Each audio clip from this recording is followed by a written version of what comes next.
Thinking Basketball Podcast. My name is Ben. Welcome back to another episode. Today I am very happy to be joined by the one and only Cody Hodek. Another Cody episode. Cody, we're going to get one of these every week until the playoffs? Is that what we're going for? I hope so. That's the plan. I got to say, when I was listening to the solo pod about turnovers, which, by the way, I do actually miss hearing you just talk for a straight hour with some numbers. I mean, that got me through some like good 2017, 2018 years. But the shout out a couple times, I felt the genuine missing, and I'm like, yes. I can't deprive Ben, much less the people, of my presence here any longer. My plan worked. That was exactly. I sat on the sword for 1 hour. Sat on the sword, fell on the sword. What is that expression? We're off to a raging start. Yeah, sitting is a form of falling. It's like a controlled falling. So I think the turn of phrase works regardless. Why stand when you can sit? That's my motto about most things in life. Are we going to apply to any other? You know what? Never mind. What are we going to talk about, Ben? Are we going to talk about basketball today and the incredible things that have happened in the handful of days since the All-Star break? We had the All-Star break. Mm-hmm. I kind of feel like the season should end. It's like, oh, okay, yeah. I'm ready for the playoffs. And now there's like a mini sprint here at the end, but also it's still like 20 or 25 more games for some of these teams to cover. Anything can happen. The standings are in flux. And actually, Cody, my own individual power rankings in my head are in flux. I feel like I get a little bit more information about teams, and I may have to move a team into my inner circle title contenders today. I may have to move. I don't know. It's a special category. I don't know what to do with this team. I really don't know what to do with this team. So all season, of course, we've had the Nuggets and the Celtics in the inner circle. I had a big announcement while you were gone. You missed it. Big announcement. I moved the Clippers into the inner circle a while ago at some point while you were, what were you doing? Having a baby, reproducing and having a child, all that ridiculous stuff. Doing like dad caring things. And here I am holding a child, hearing, like without me, you slipped in this idea that the Clippers could be an inner circle team. Yes. So I'm interested. It sounds like you're inviting more people to the party. So I'm glad you waited till I was back to admit this one. Well, I don't know what to do. I don't know exactly what category to put this team in, but I have a team in my head that is in that like third or fourth range, and they really should be talked about. And I don't know if we use the Cody Hodek term inner circle. I don't know if we go that far and we make the bold declaration, but they have to be discussed as a team that can win the NBA championship in 2024. I can't deny it any longer. Do you want me to guess a team? Do you want me to guess? You have a guess. I didn't originally want you, but now you're making a face that really begets guessing. So I would like you to guess, yeah. I think you're going to tell me the Thunder of Oklahoma City. The Thunder of Oklahoma City, Cody, have to be included in this discussion. Okay. Henceforth, from here on out, hitherto, the end of their run or the season. They are very good at basketball. What, since the last time we may have had this conversation, or you like publicly ranked some teams, what's changed? Because I know you have the Shea video that just came out in cooperation. I can't think of words right now. You're with the NBA working with this in teamwork. There's a word I'm thinking of. In conjunction with. Yes. Collaborating with the NBA. You came out with the Shea video, so I know you've been steeped in Thunder lore right now. So what's changed to get you to be a little bit higher on them? Well, we actually might have a full video out on this later in the week on the Thinking Basketball YouTube channel, because after the Shea deep dive, I was watching them more, and I just took a step back and I realized, like, okay, yes, they're very young. That's what this video could be about. That might be a limiting factor. We understand why everyone is cautious, because A, they're very young, and B, they have no experience. They have absolutely no experience. Jason Tatum by himself played more minutes in the playoffs last year than the entire Thunder rotation has ever played in their playoff career. Now Gordon Hayward's going to come in and he'll change that after the trade deadline and things like that. But like, we are talking about not just a very young team, but a team with basically zero experience across the board, and it's unprecedented, especially in these modern times, to win like that. The makeup of recent teams winning veterans and stars and all this other stuff. But Cody, they have Shea Gilgeous-Alexander. Mm-hmm. They have like a big three. They have three great players on their team. they have a pretty balanced roster. When you look at some of the games, like the other day they were playing the Clippers, okay? And the Clippers were doing this thing where they're like, Ivica Zubac, I think Zach Lowe went into this recently on one of his shows. Ivica Zubac, you guard Josh Giddey because we want to force you to be the shooter. We'll roam off you. And they just were like, Giddey, you go to the bench. We're going to start the half with Isaiah Joe, who's a ridiculously good shooter. So they have a pretty good ecosystem and environment around their good players. Jalen Williams is phenomenal. Chet Holmgren is incredible. The coaching is fantastic. I think that was one of the takeaways, not just around Shea and how they positioned Shea and set him up. If you haven't seen that video, it's available through the NBA YouTube channel. It might be on the NBA app as well. But like, they put him in such great positions because their X's and O's are very progressive, and they understand his strengths and how to create space on the floor for him and how to move the other pieces around. So you have great coaching. Then recently, Cody, they've played a bunch of teams that have been high-level teams. We mentioned the Clippers, the Nuggets, the Celtics. They do very well in these games, okay? They do well across the board. So this is a team that's well-coached. They play older than they are. They have 3 stars. They have the entire statistical profile of a title-winning team. Good on offense, good on defense, length and disruptive, some versatility, it looks like. It's hard for me to ignore that. Now, yes, it's very hard to win multiple playoff series against these other great teams when you have a lot of parity. But that also means that, you get a good matchup or two, you have a good stretch or two. They could easily be in the conference finals against a team that they play very well. They might have home court advantage against them. And I think by the time they get to the NBA finals, even if they only have like a 30 or 40% chance of winning that series, if the Celtics, or you want to handicap it that way, why would we not talk about them the same way we talk about the Clippers and even to some degree the Nuggets?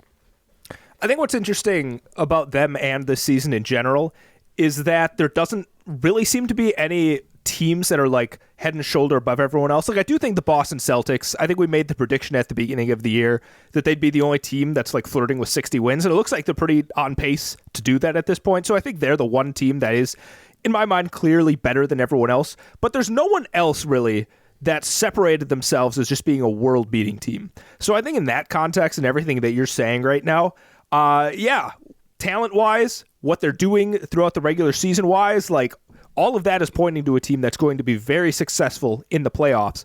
But I'm going to bring up the exact same concern that I've been bringing up, or I've brought up before when we talked about them. If you look at their top 8 players in total minutes played, according to Basketball Reference's birthday calculation, none of them are older than 25. And I don't have the historical record of this right now. I would love to see the best teams in NBA history that made it with they don't have a guy in their top 8 rotation that's, I guess Gordon Hayward's probably going to get in there at this point. But still, when you have such a young team, I'm such a prove-it truther, right? I'm a guy that really wants to see a team get into the playoffs, get beat badly so that they know what they have to work on and know, the Jarrett Allen of it all, where he's saying, the playoffs were a little bit higher octane than I expected. I want to see the Thunder go through that sort of thing first before I'm that much higher on them. But beyond that analysis, I don't know. If you think that's weak, if you think that's a flimsy argument, then yeah, I think everything that you're saying makes a lot of sense. But I want to see them first. I want to see them fail a little bit first, and then I'll be a much bigger believer in them. Yeah, that's it. I mean, I do happen to have that record in front of me, so we could query it however you would like while we do the show. This is what I missed. I was doing a solo podcast. I don't know how to look stuff. When Cody asks a question, I can't answer it. Who do I go to while I answer Cody's questions that he asks, or my own questions in that case? But yeah, I mean, we could check. But to your point, the age would be unprecedented. Every team basically has players in their rotation that are 28, 30, 31. Again, we could check whatever number you want to look up, but that is the big limiting factor. And so that's why I'm saying I don't know quite where we put them in a bucket. But unlike you, I think I'm a little bit more open to acknowledging our tendency to say it can't happen until it happens. Like the Jokic can't win a title because he can't defend. Now I've seen it. Now I believe it. And the reality is that happens over and over and over again in basketball and in life in some form or another. It doesn't always have to be the so-called black swan. It doesn't have to be like a 1 in a million event. There's only been 70 NBA champions. There's only been, we've only been in the three-point era or post-ABA NBA merger for less than 50 years. Teams win titles in clusters because they're really good and the salary cap keeps them together and things like this. So, yes, I think it is very unlikely because of this age factor, but they have the makeup. When you go across the board, they have the makeup. And the really weird thing is there's just no trend. The last time when we had the no dunks guys, I think it was Trey who was saying, like, I would have loved them to make the playoffs last year and be swept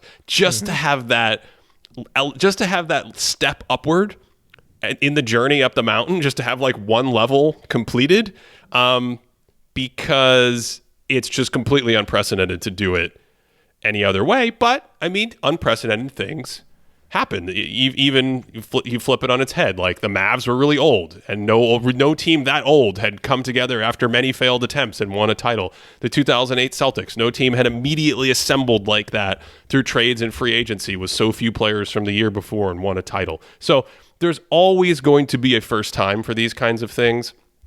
And I wouldn't bet the house on it. That's not what I'm saying. But I think we have to, like, for me, just from a basketball standpoint, I'm like, man, it feels wrong to really just completely axe them off and exclude them from the conversation because of that. So maybe when you compare them to the other teams we've talked about next to them, the Minnesota Timberwolves of the world and teams like that, maybe there's an in-between tier or something, but it feels like when I watch the other top teams, Celtics, Nuggets, Clippers, the Thunder are at that level. That's what it feels like. I'd say, I don't want to say that I'm giving them no chance. If I'm doing some kind of like epistemological calculus right now, maybe right now I'd say I'm giving them like a 5% chance or something. But if they had the experience, if they go in and get kicked around and they come back the exact same way, I'd probably bump them up like 10 percentage points. Maybe it goes up to like 15% chance or something like that. So it's not that they're going from zero.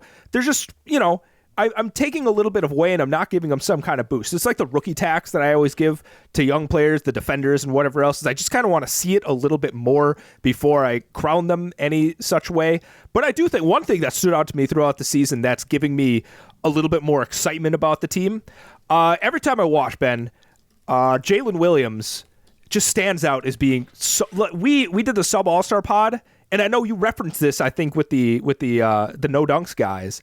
And yeah, I texted you about this. I'm like, I think that Jalen Williams is probably an all-star level player. We may have undervalued him on the sub all-star pod. He's incredible. He's flexible defensively. He can attack not even just as a second side guy, but as a primary attacker. And when you have that many players like Jalen Williams, like Shea, and now Chet, who's driving and shooting and whatever else, that's just a lot of flexibility on offense. So I don't know. With the development of somebody like him, I'm buying what you're selling, Ben. I'm buying it. Yeah, that's part of it. He's absolutely phenomenal. By the way, I'm just scanning some of the championship teams here, and just for the record, I mean, it is extremely rare. Most of the time, teams have multiple players over the age of 25 in their core.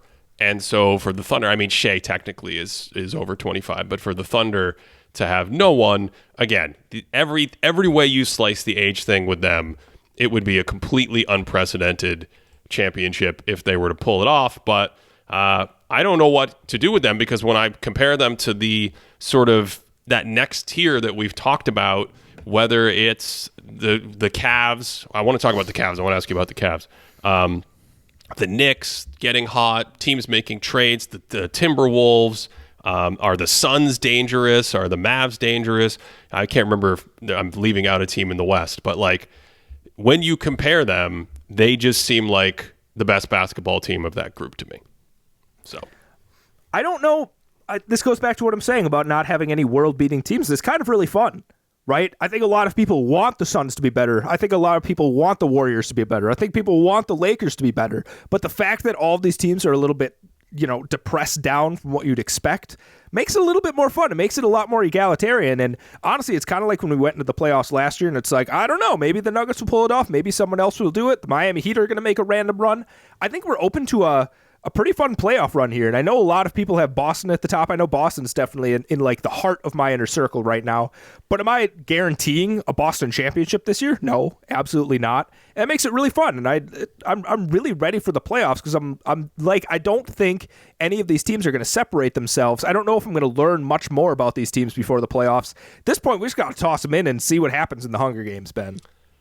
I left out two teams from that next group that we've discussed throughout the season, and I think it's time to circle back to both of them because since the last time we talked about them, Cody, a lot has changed. A lot has changed. We are back in the Eastern Conference, and I don't think at any point we've talked about these teams as the inner circle title contenders, but there's a curiosity with them that has been there throughout the year. One is the Philadelphia 76ers, where Joel Embiid goes down with this injury. We do not know when he's going to come back or what to expect when he comes back. I think there's optimism that he will be back maybe in March before the season ends and he can get some games under his belt and stuff like that. But when he has played, let's just start with this. Let's just put a little pin in the ground, a stake in the ground, so it's officially recorded.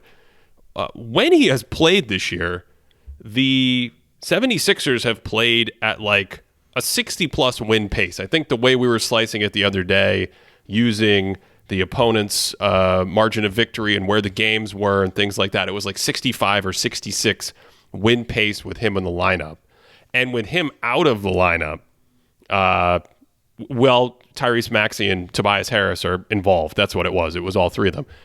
With him out of the lineup and those two guys still there, it's like in the low 30s. So he's working on one of the great with or without you sort of like wowie seasons that we've seen if this keeps going for another 5 or 10 games.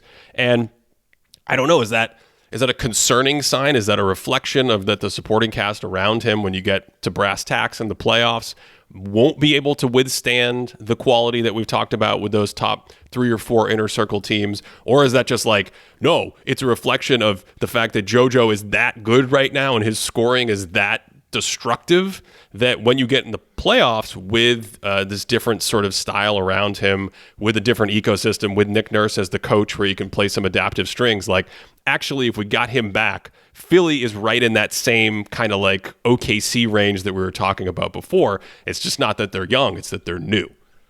Ooh, can I do the thing you like to do to me a lot, Ben? Can I give you the response? Yeah. I think a little bit is noise. I think there's a little bit of noise going on here.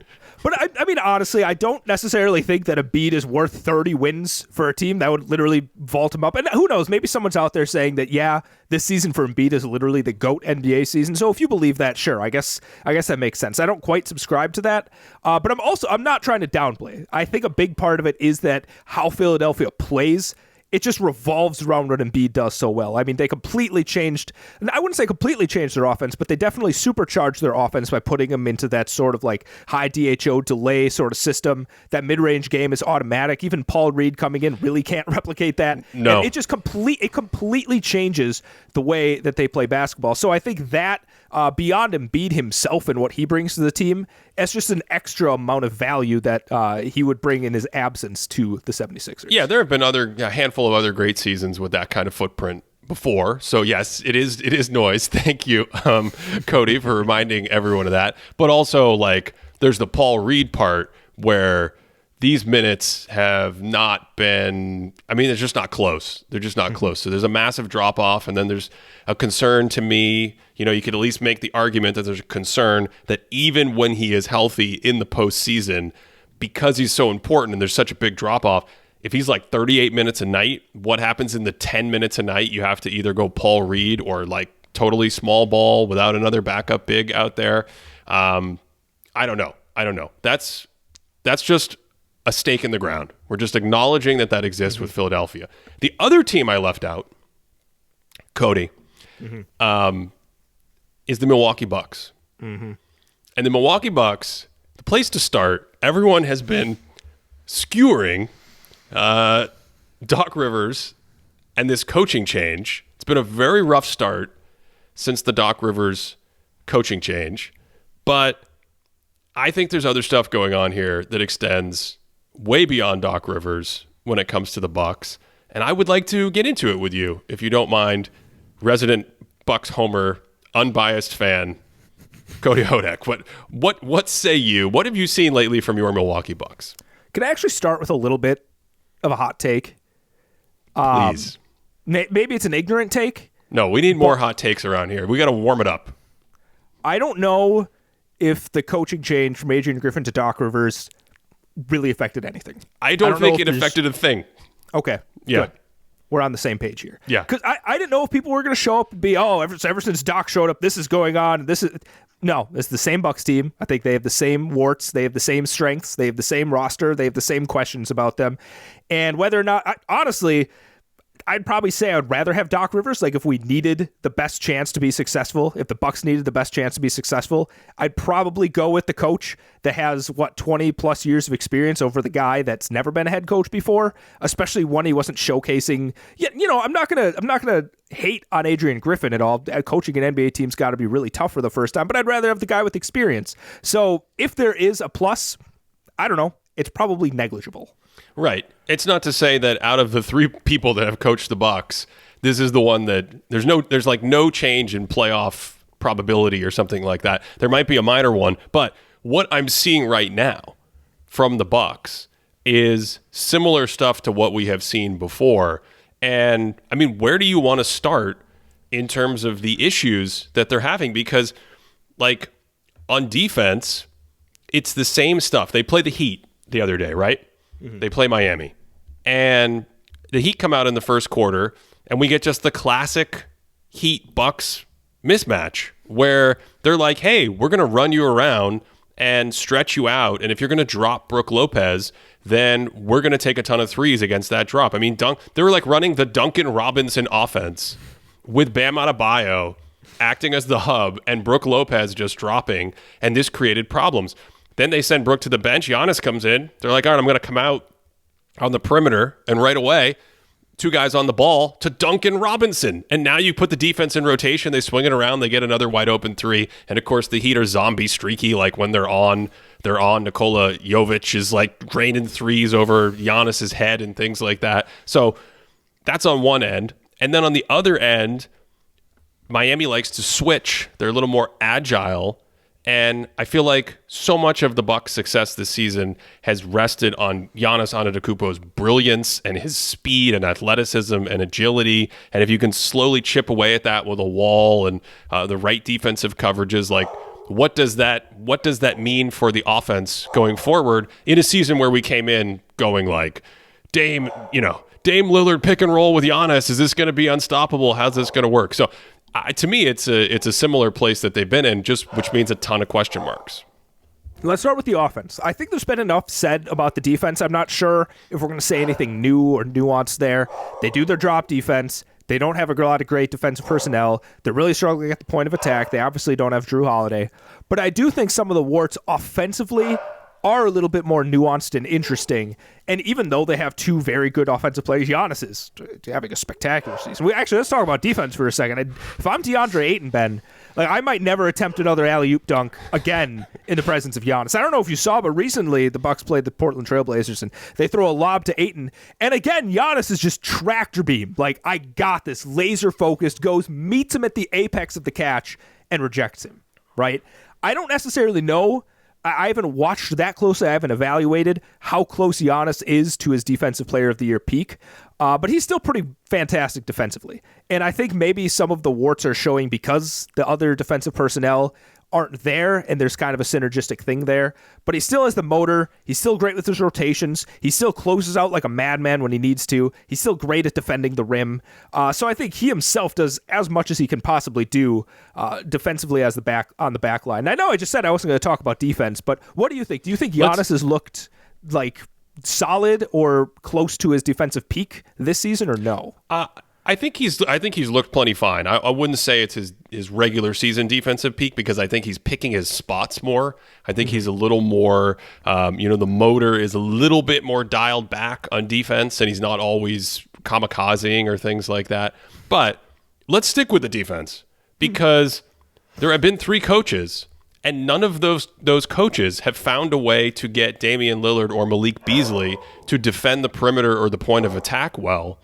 And in these games that are causing so much commotion about, the Bucks' slow start and Doc Rivers and the coaching change, and Doc Rivers going to the sound bites about how, like, this was a bad idea to hire me. I love that. But, like, Memphis, take the Memphis game, right, before the All-Star break. Down the stretch of that game, you have, I'm sorry to do this, Cody, to you, but, like, you have multiple defensive breakdowns coming from Malik Beasley or Damian Lillard, either on the ball or away from the ball in sometimes basic situations. There's a tendency to fall asleep. They can be beat off the dribble. They don't provide a lot of resistance up at the screen, up at the point of attack. And this is something that all of a sudden can expose weaknesses in a great rim protector like Brook Lopez, who's already in a specific kind of coverage where you want really good guards protecting you or being part of that coverage, pushing the ball downhill. And it's just like, what happens to that if now we need to bring a third player over every time in the Brook Lopez drop? What can Giannis be expected to do defensively when Malik Beasley or Damian Lillard are getting picked on or blown by or something like that? I think the good news is for the team, they don't need to be like the best defense in the league to win a championship. That's not the idea.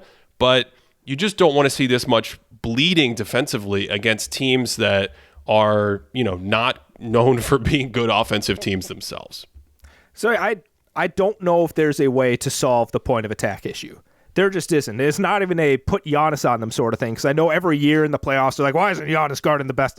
Because he's a roamer. He's a fantastic roamer. That's what he does. And he's also just never been good enough at the point of attack to defend quicker guys like that. But like I've said before too, Chris Middleton, he's aged out of being a plus on defense, right? Pat Connaughton, he doesn't seem to quite be as much of a bowling ball defensively.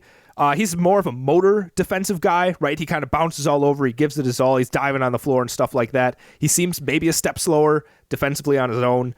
I don't know, Pat Beverly. I don't necessarily know how much. I guess he brings like an energy to it all. But how much does that change things? Jay Crowder, he's getting minutes out there. He's not going to be a point of attack guy. There's just literally no one on the team. Maybe someone could be shouting. Like, there's probably some Bucks person that's like, why is Andre Jackson Jr. not getting more minutes? Like, sick the guy that's like maybe the best perimeter defender on the team a little bit more. Or you could play Danilo Gallinari instead of that, no. Cody. Yeah. But guess what, Ben? I have a fun thing about Doc Rivers' stint so far. In his time as the coach, Thanasis, Giannis's brother, has played more minutes than both Marjon and Andre Jackson. Has played more minutes than both of them, right?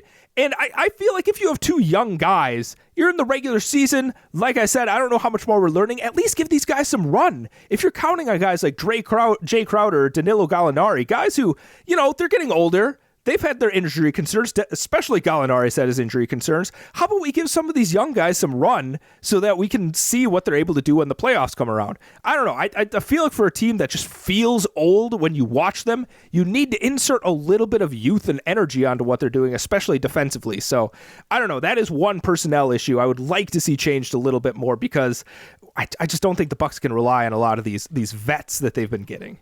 I want to go back to what I said about the Thunder earlier, though, about how they look the part. They have this great talent. There are certain role play. We don't know what it's going to be, 6, 7, 8 deep. We don't know what it's going to be in the playoffs. But they have players that can play. When you look at the Bucks, even when Chris Middleton is healthy, and he's a question mark because he's older and he's recovering from injury and he's been in and out of the lineup, and it's like, okay, you have Lillard, you have Giannis, you have Chris Middleton, you kind of basically have Brook Lopez, but I'm being hesitant there because there might be situations where teams attack him or try to play him off the floor or something like that. The other part of the Brook Lopez equation is that he has shot well from three, especially when he's wide open or in the corner in his career. And that really means like the last 6 or 7 years since he developed a three-point shot. But at the end of the day, he's still a 34% three-point shooter. And part of what I wonder with this team in the NBA today, it's like you watch them, they will create pretty good shots regularly on offense. I think given where their defense is, they need to create great shots on offense. And OKC gets a player like Isaiah Joe, who you just like that's a marksman, that guy. That's like a 40+% three-point shooter. You replace those shots with a spot-up shooter who's like 34, 35%. That's actually a pretty significant drop-off in today's NBA. So part of me wonders if the shooting is there. That's why Malik Beasley plays, because he's such a great shooter. He is a legit like 40+% three-point shooter. But then you lose everything else with him because this offense, reflecting the defense, isn't that dynamic when it comes to like mid-sized players slashing, moving, providing length. So he can spot up, but it takes a long time to watch a game and find a possession where like, oh, look, he cuts from the slot and catches an extra pass and throws it down on a dunk. It's like, no, they usually just spot up and like move it around the perimeter and see who can. Every once in a while, Brook Lopez attacks a closeout, and that is a slow motion rumble to the basket to see what we can really test the limits of the Eurostep rule. Like, I'm dribbling, I'm picking it up. This is what an elephant looks like if they played basketball. Right? I think that's actually the secret, like the dirty little secret of the Bucks, is what happens players 4, 5, 6, 7, 8 in a playoff rotation, especially in these wing positions outside of Chris Middleton. I can't believe you brought this up. You've walked right into my trap, Ben. You've walked into what I consider offensively to be the crux of their issues. And that's the fact that nobody on Milwaukee's team can drive to the basket. Okay? Like you said, there's the shooting issue. Right? There's the shooting issue where maybe you don't have any of these 40% three-point shooters. You have some of these role players that are shooting 30-some%. But outside of Giannis and Dame, who are both great at getting into the paint, Giannis obviously is an all-time rim finisher. But if we look at the rim field goal attempts from the thinkingbasketball.net database, right? Here's some of the players that the Bucks have. Chris Middleton, 13th percentile. Pat Connaughton, 7th percentile. Malik Beasley, 4th percentile. Wait a second. Jay Crowder, Ben, 1st percentile. No, why are you doing this? The majority of their rotation guys do not get shots at the basket, and that's because if you look at their drives per 36, it's just so much lower than any other team that's functionally trying to drive a good offense. You look at guys like the Thunder, for instance. Chet Holmgren, we talk about some of the spacing that he brings. Brook Lopez brings some of the spacing, but he's driving 2-3 times more than Brook Lopez. So if you go and try and chase Chet off his spot, he's going to take you to the basket. Brook Lopez is doing that 3 times fewer than him. You close out hard against anyone on the Bucks, it's over. That ends the possession unless the player's name is Giannis or Dame. And I think that just puts too much pressure on these two guys who I think are obviously Giannis is just having an unbelievable season. Dame, he still looks like he's working through some things, but I think it's I don't know. It's a weird setup for them, and a big part of it is that none of these guys can attack closeouts. And when they get to the playoffs where teams are like, hey, we close out hard on them, and we make sure the ball gets back to Dame or Giannis, and they have to create everything, it's going to be a nightmare for the Bucks offense. So I think this team is set up to have a drop-off in their playoff offense because of their rotation guys. Okay, were those the percentiles of field goal attempts at the rim? Yes. All those, and they're all like in the 1st, 5th, 7th percentile, something like that. Yeah. Okay, yes. just for perspective, because we just talked about the Thunder. Okay, Isaiah Joe is the only player on the Thunder who's in the bottom 20th percent of the league. He's in the 4th percentile. Here are some of their players: Chet Holmgren, 67th percentile. They just traded for Gordon Hayward, 44th percentile. Jalen Williams, 72nd percentile. Josh Giddey, 78th percentile. Shai Gilgeous-Alexander, 90th percentile. Obviously, Giannis for the Bucks is very high, but like that is a startling set of statistics that you just rambled off. Vintage thinking basketball. Anyone who's playing the game has hit thinking basketball bingo and must now proceed with drinking whatever beverage they have. I think all this is getting me to a place, Cody, where it's like the other team in the East outside of the Celtics, in terms of like setting up a power rankings or thinking about who has a chance to either win the title or advance far in the playoffs, it feels like a glut. It feels like just this group of teams. The Knicks we've talked about recently might be dangerous. The Cavs we've talked about recently. I still don't know what to make of the Cavs. Now they're losing. They got all their guys back. I don't know what's going on. But like, if Philly's not healthy, to me, these teams are all kind of in the same territory. And I do think I don't want to sort of have this misunderstanding here. The Bucks are not a bad team. The Bucks are not even, to me, like an average team. They're like a good team.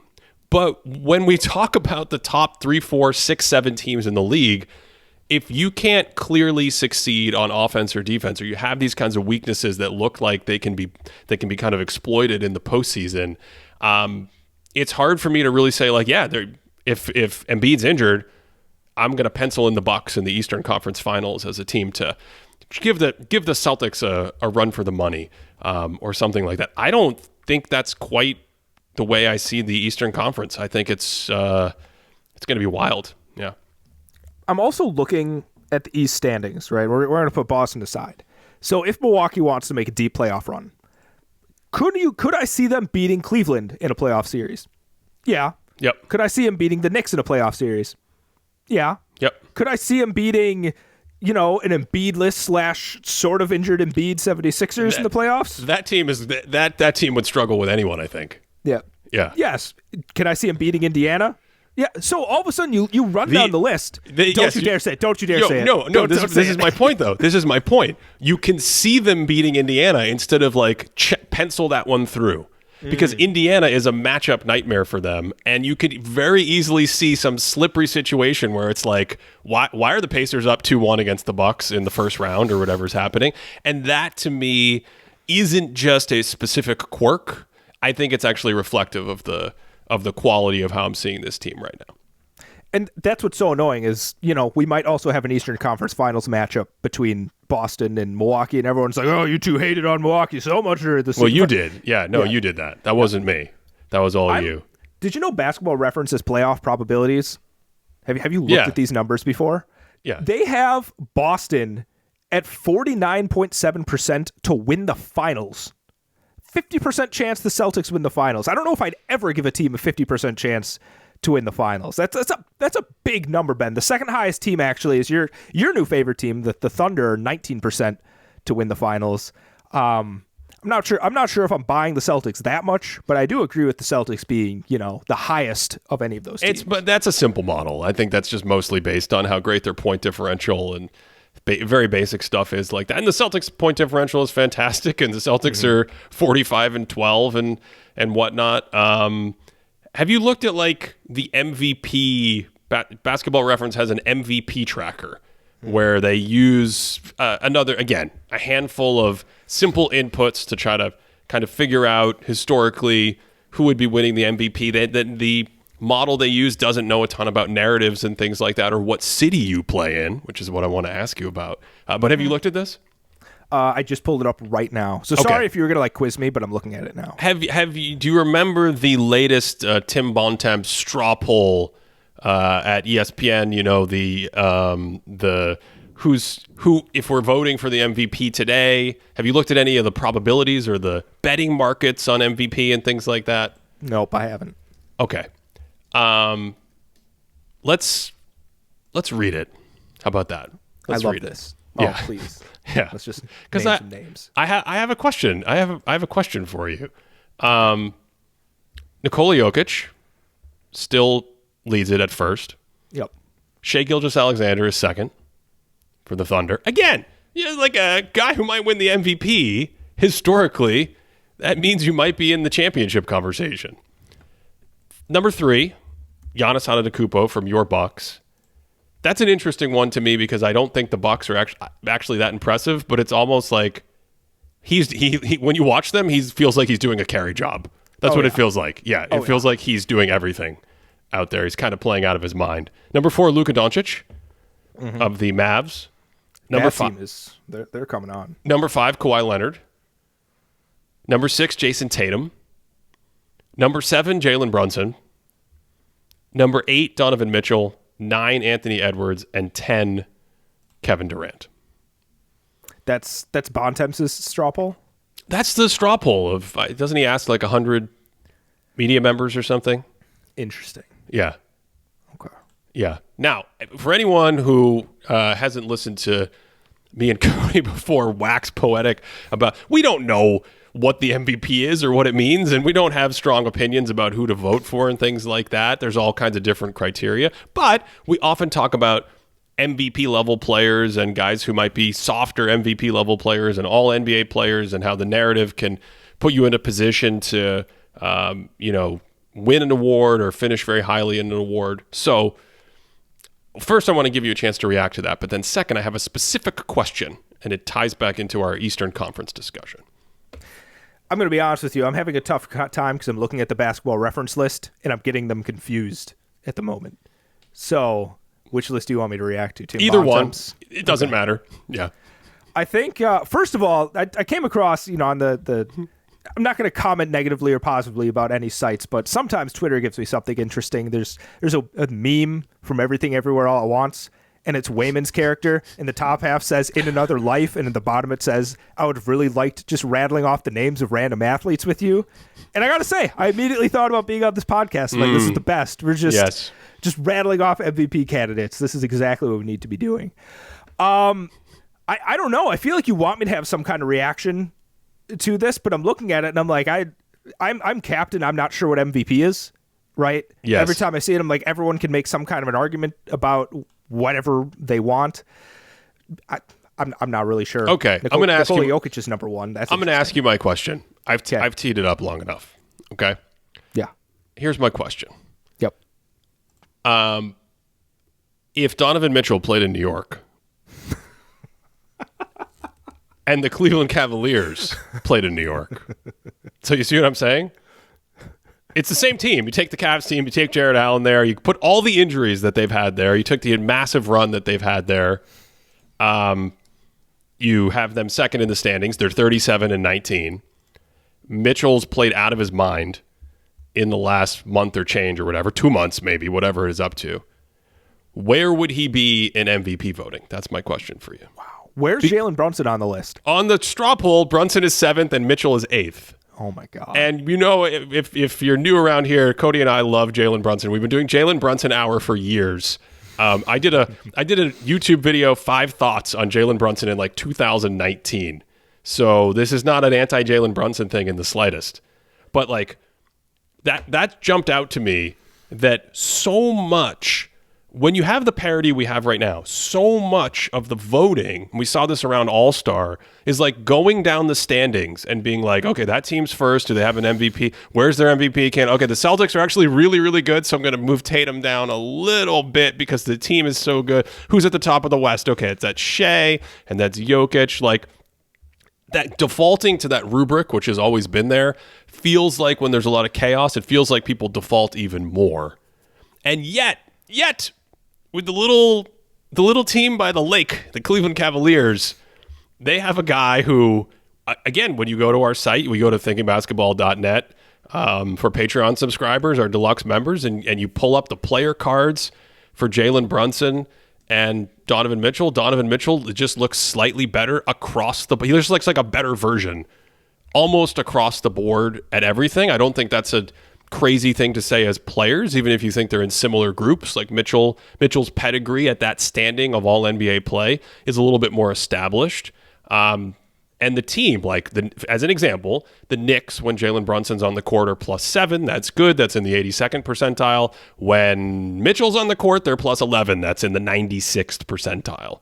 So I just while I have your time, I was just curious about if you have thoughts about the Cavs and Donovan and some of these things that happen. If you were to take one of these teams and put them in a bigger city, how much that influences the little things like MVP voting and all NBA votes and endorsements and contracts and things like that, legacies, all that stuff we don't care about.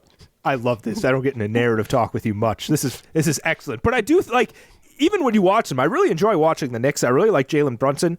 Even watching the games, you see Donovan Mitchell, especially in that run when everyone else was injured.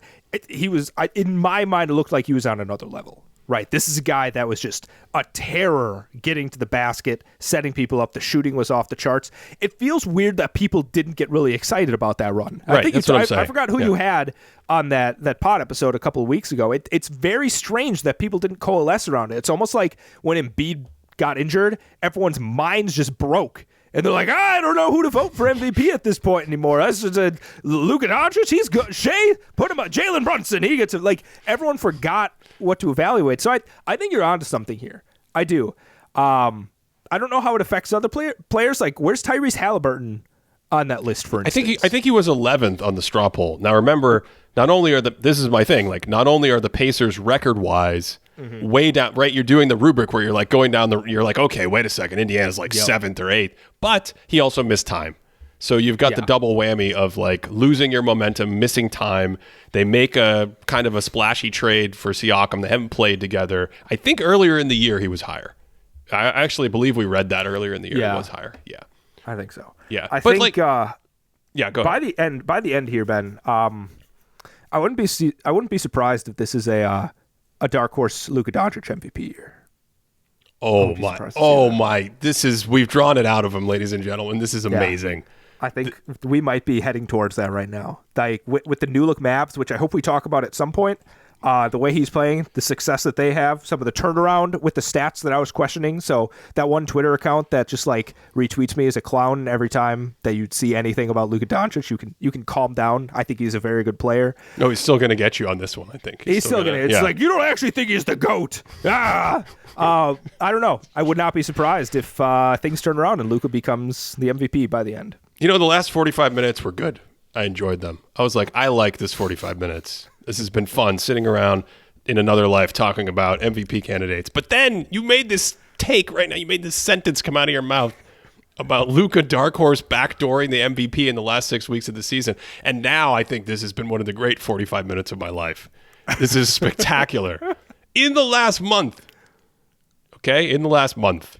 Yep. I was going to say Donovan Mitchell is 4th in the entire league in our model in box plus minus. I was going to say that the Cavs are plus 18 per 100 with him on the court in our model in the last month, which is 2nd in the entire league. I was going to say he's 2nd in our augmented plus minus model. I was going to say he's averaging 31 points per 75 possessions on plus 7% shooting in the last month. I was going to say all this.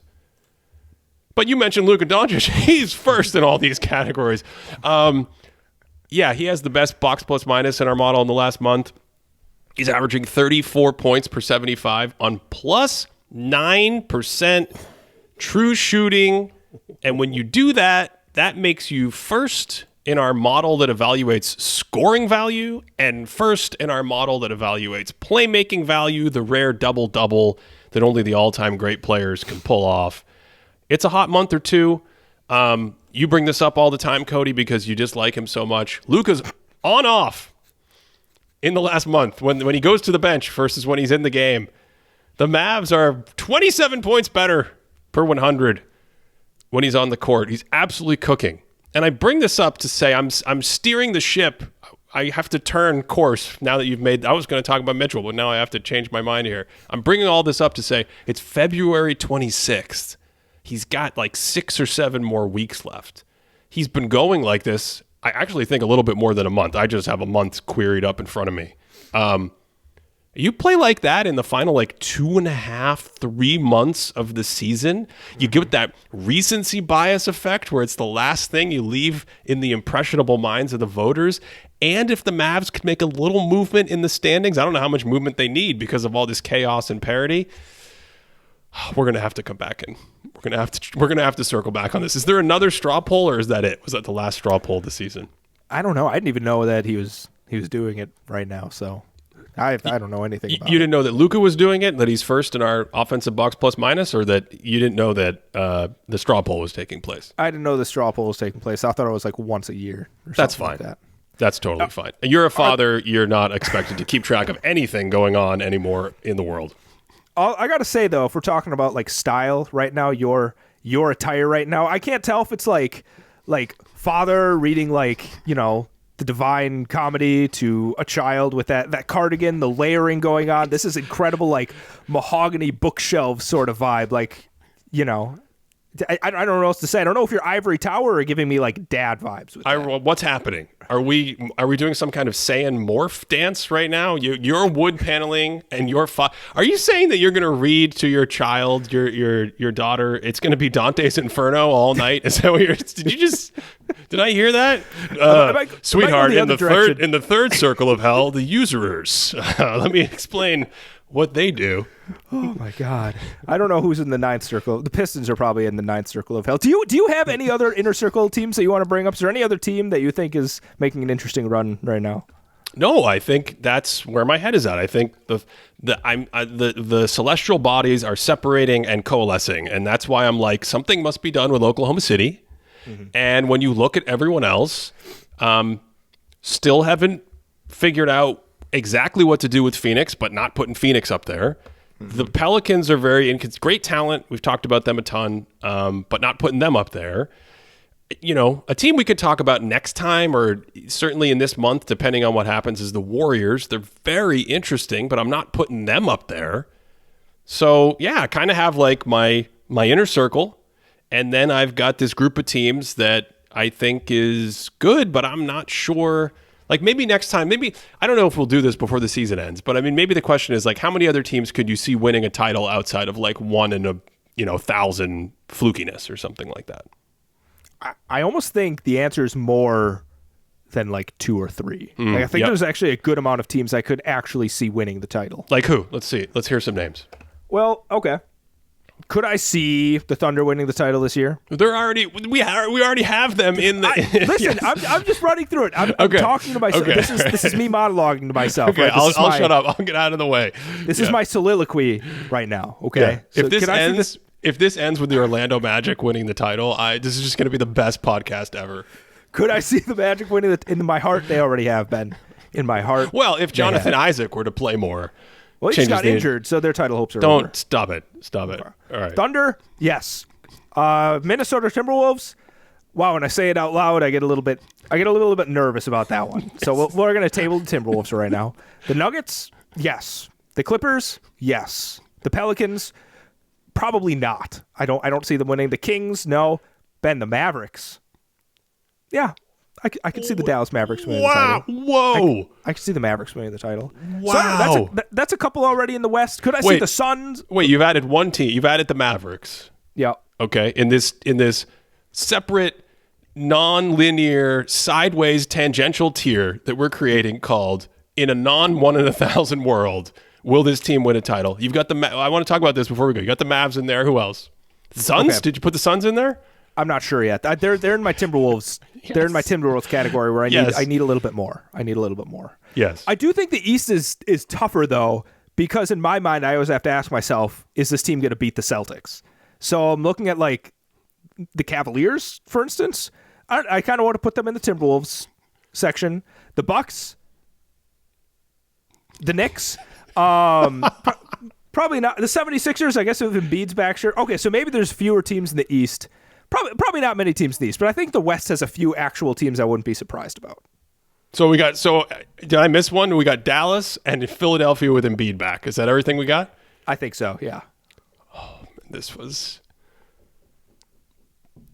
we should end the show. This was amazing. Yeah. If you want to support us, patreon.com/thinkingbasketball. We have our live Q&A coming up this weekend where, everyone in our Discord community asked me all kinds of questions about the past and hypotheticals and matchups and go into more hardcore stuff like this. I'm sure there'll be questions about this 1 in 1,000 probability scenario that we're discussing here. I was waiting, Cody, for you to say the Miami Heat. That's what I was waiting for you to say.